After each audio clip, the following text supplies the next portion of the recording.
students, Assalamu alaikum. Welcome to the series of the program Business, Mathematics and Statistics.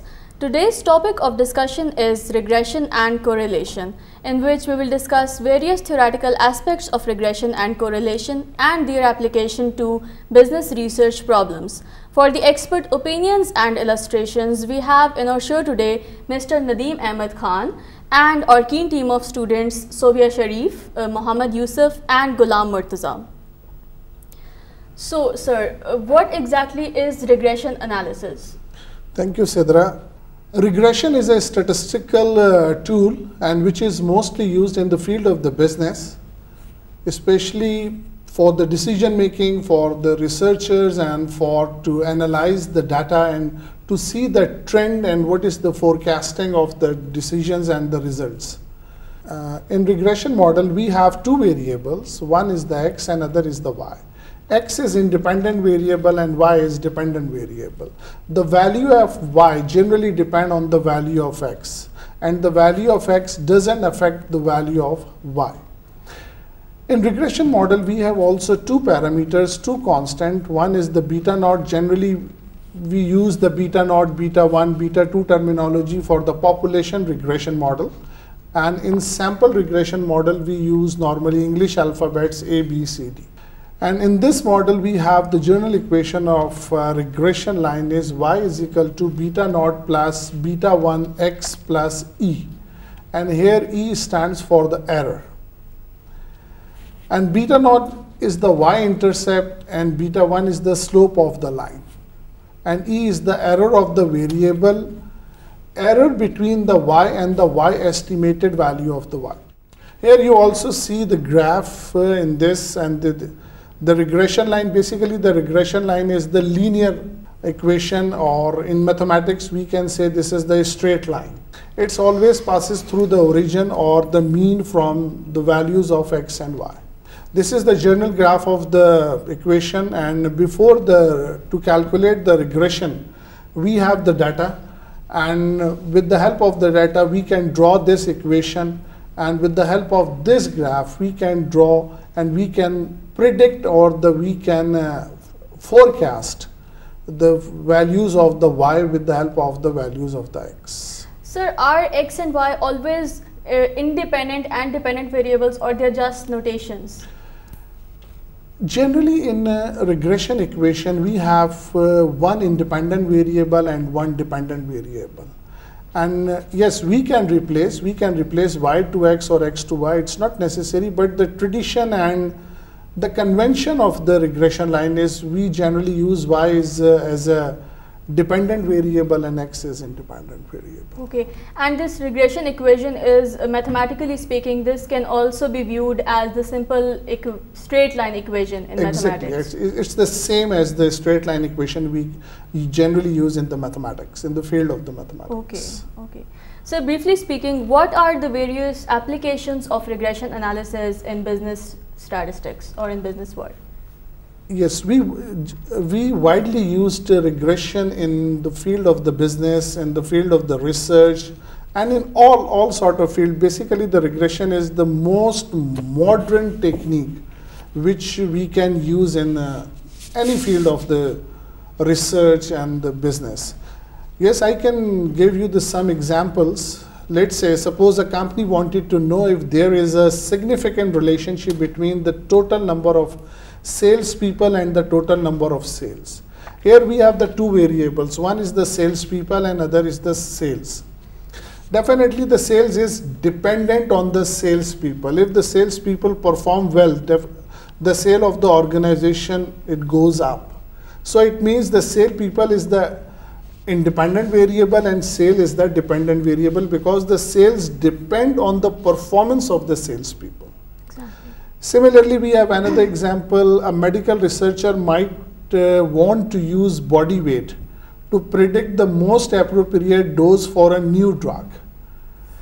Here, the dose of the drug depend on the weight of the body. If we have overweight body, definitely we need a more dose to react or to facilitate the researcher. This is a more simple and appropriate example. Suppose a company wants to know if there is a significant relationship between its advertising expenditure and its sales. Very simple, the sales volume depend on the advertising expenditure of the firm. If the firm increase the advertising expenditure, definitely the sales goes up. We can estimate or we can check the performance of the advertising expenditure on the volume of the sales. Sir, in the light of these examples, what are the key objectives one wants to attain from applying the regression analysis? The purpose of regression analysis is to determine whether value of one or more variable are related to the response variable. It means the value of X, the independent value, how much affect the value of the dependent variable Y.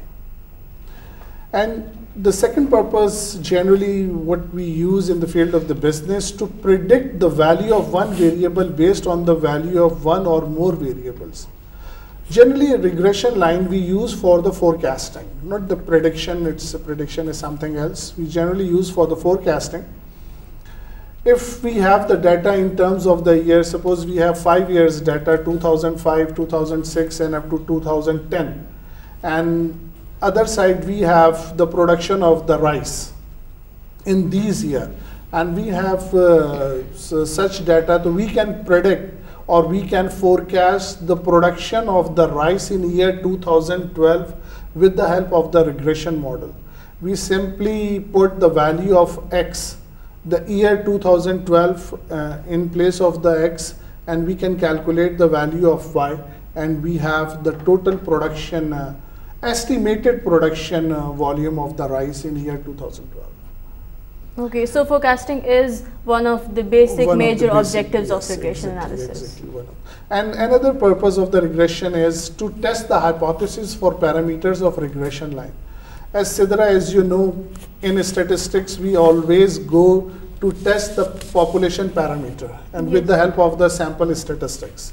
And we can also use the regression constants A and B, especially the value of the beta, to test the hypothesis, and we can use any test like Z-test, T-test, Durbin-Watson test, and other tests according to the size of the sample and the nature of the sample. If the population is the normally distributed, we can use the T-test, and if the population size, sample size is greater than 50, we generally use the Z-test to test the beta of the regression. Yes, sir.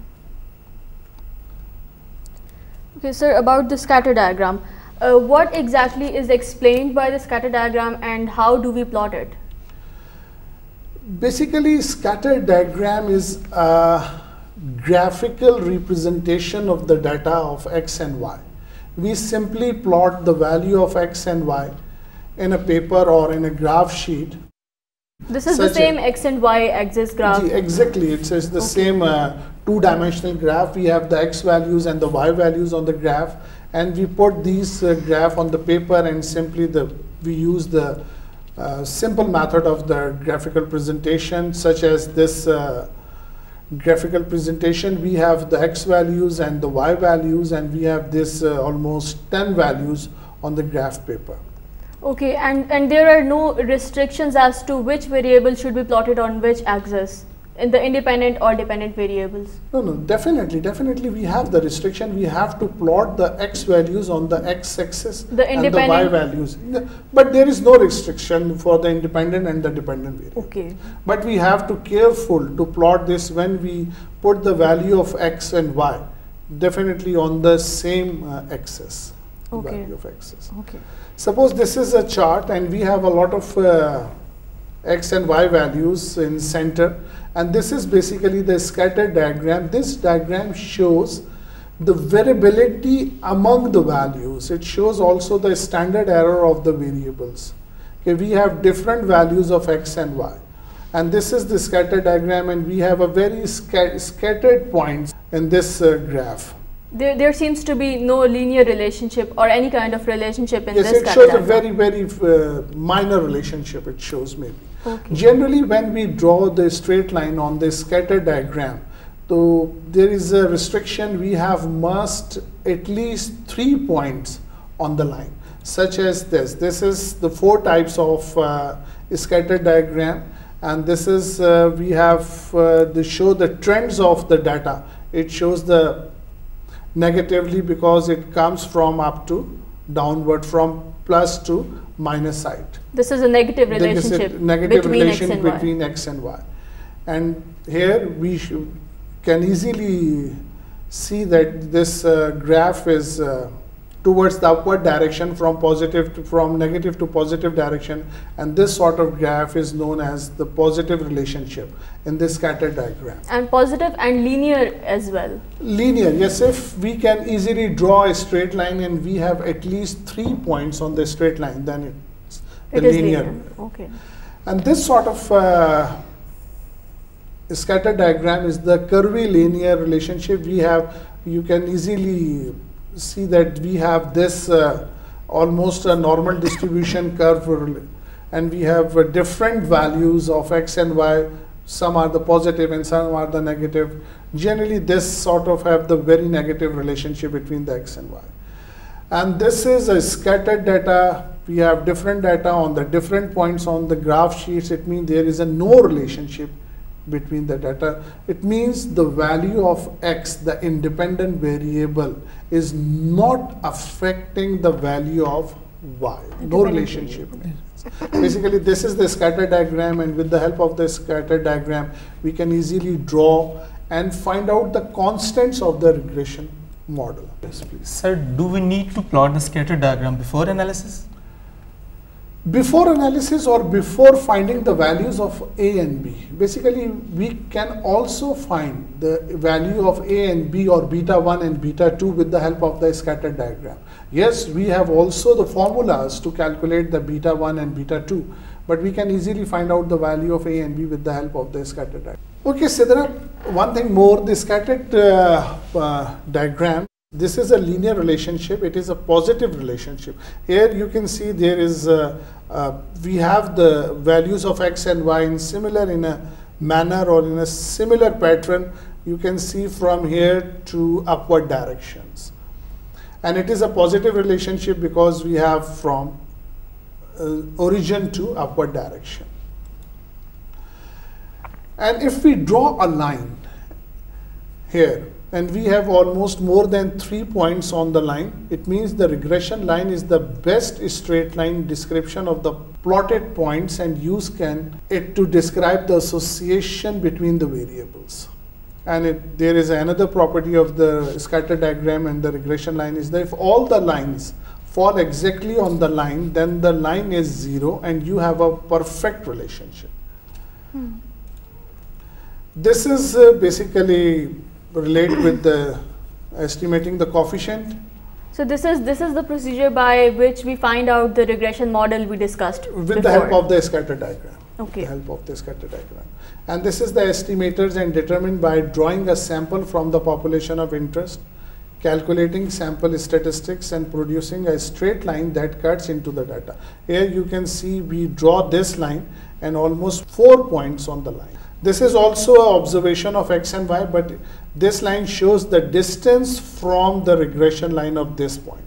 Basically, this is the standard error or the variation of the data from this trend line. And here we have a question, which straight line fits the best? Because we have a scattered diagram, we have a lot of points on the graph paper, and we can draw more than 1 or 2 lines. And as we can see, the red line also has 3 points on it, and the blue line also has 3 points on it. Exactly. So which one is the best? Which one is the best fit of the regression line? The best line is the one that minimizes the sum of squared vertical differences between the point and the line. Suppose we have these 4 points on our scatter diagram, and this is the regression line. And we calculate the difference from this point to this. We calculate this is suppose 2, and this is the 1.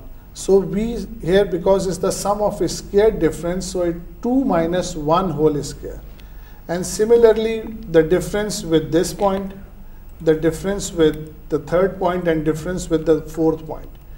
We subtract all the x and y values and squared, and the total of this is 6.89.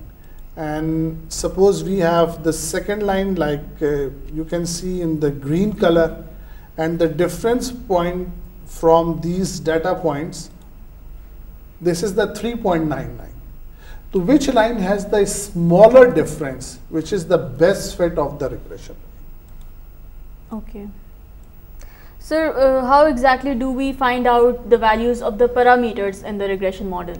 You mean the value of A and B, or? Yes, beta naught and beta 1. Naught and beta naught. Generally in sample regression line, we use the English alphabets, small English alphabets A and B. Yes, we have very simple mathematical formulas to calculate the value of A and B. The notations are changed because we want to differentiate between Exactly, population and regression. Exactly, and you can sample use regression any model. alphabets, but the tradition and the convention we generally use in the sample A and B, and in the population we use beta naught and beta 1. Okay. For the value of A, we generally use the formula is y bar minus b1 x bar. Generally we have two variables in x and y. We simply calculate the mean of the value of x and mean of the value of y, and subtract from value of y to b1 and the x bar from to calculate the beta 1, or for the sample the value of A. We always have data on y and x. X Y is the and X, independent exactly. variable and y is the dependent Exactly. variable. And from the data we calculate the means and covariances. Exactly.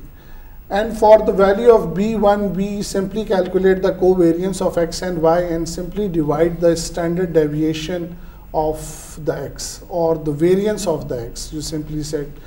When we estimate the value of y with the help of x, you know the value of y is a dependent variable to the x.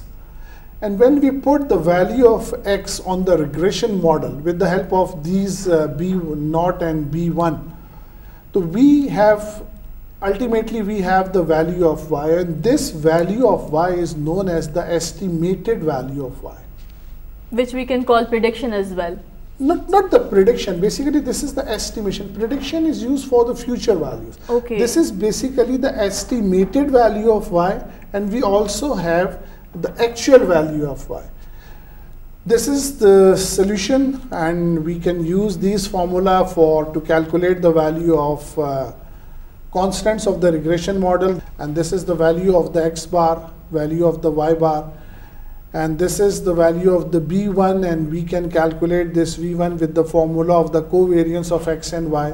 This is the very simple formula, is summation xi minus x into yi minus y divided by n minus 1. We generally use, we can also here use n. We normally use n minus 1 for the unbiased estimator of the population parameter. And we put these value of, this is the b1 value is minus 0.0312 and b0 value is 6523. After finding these values of b0 and b1, we put these two values into the regression model. Now the estimated regression model is y hat is equal to the value of the beta naught plus value of the beta 1 into x. This is basically the best fit of the regression model. So where did these values beta 1 and beta naught, the formulas for beta naught and beta 1, where did they come from? Is there any specific method, or are there any other methods as well to find out beta naught and beta 1? Yes, to calculate the value of, especially the value of the beta 1, or we generally use the terminology slope of the straight line. We use the least square method. Okay. And in statistics, this is very widely used, the least square method. Generally, we use the least square method when we have the number of equation is more than the number of the variables. Mm-hmm. Similar situation here in the regression model.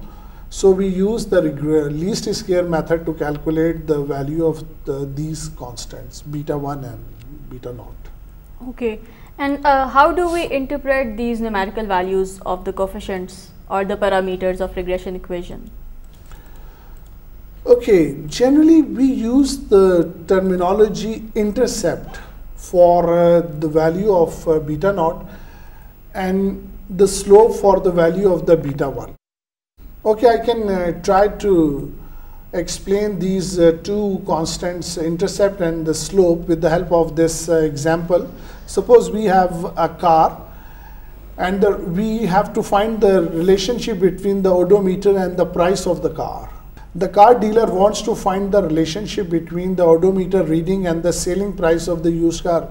It's very simple. If you use the car more than 100,000 miles, definitely the price of the second-hand car is low as compared to the other so price smaller is value of the odometer. Okay. It means the price is dependent on the usage of the car. Okay. If you drive the car more as compared to the other car, the value or the price of the car is better when the odometer reading is this smaller. Suppose we take the random sample of the 100 cars is selected and the data recorded like this form. We have the car 1, the meeting of the car meter, and the price of the car. Suppose this price is in dollars. Okay. Now we find the regression line.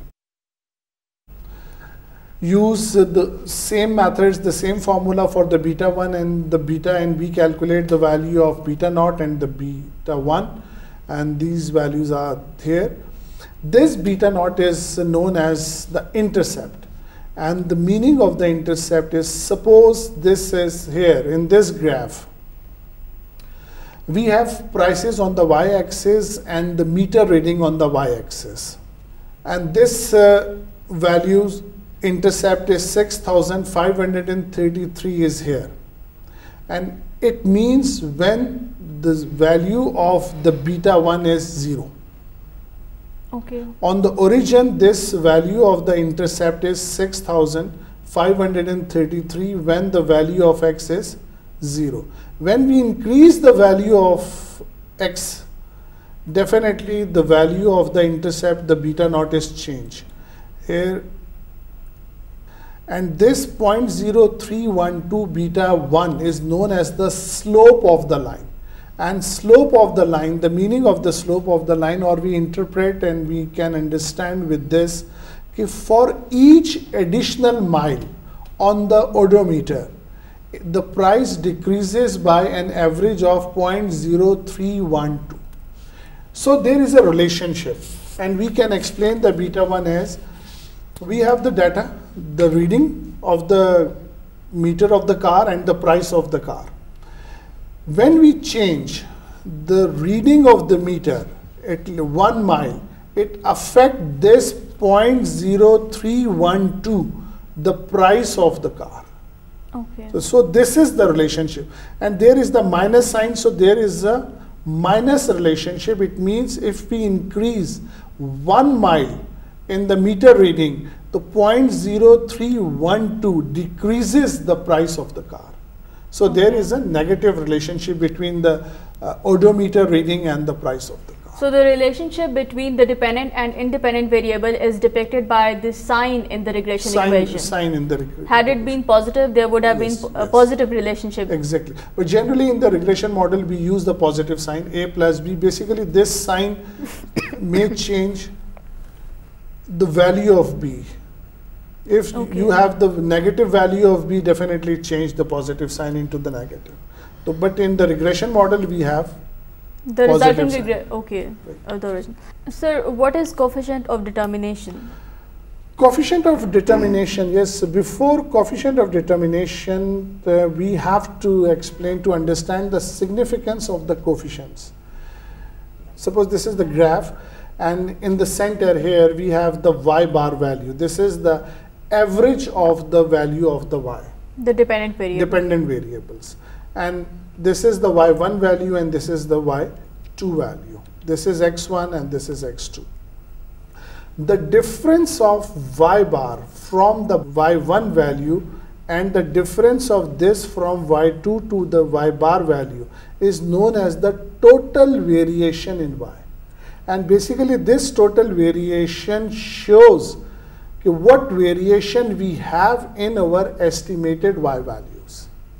Here you can see the difference of the average of the value of y with the one value of y and with the second value of y. And this point, The difference from this point to the value of y bar is known as the variation explained by the regression line. And we also have an unexplained variation.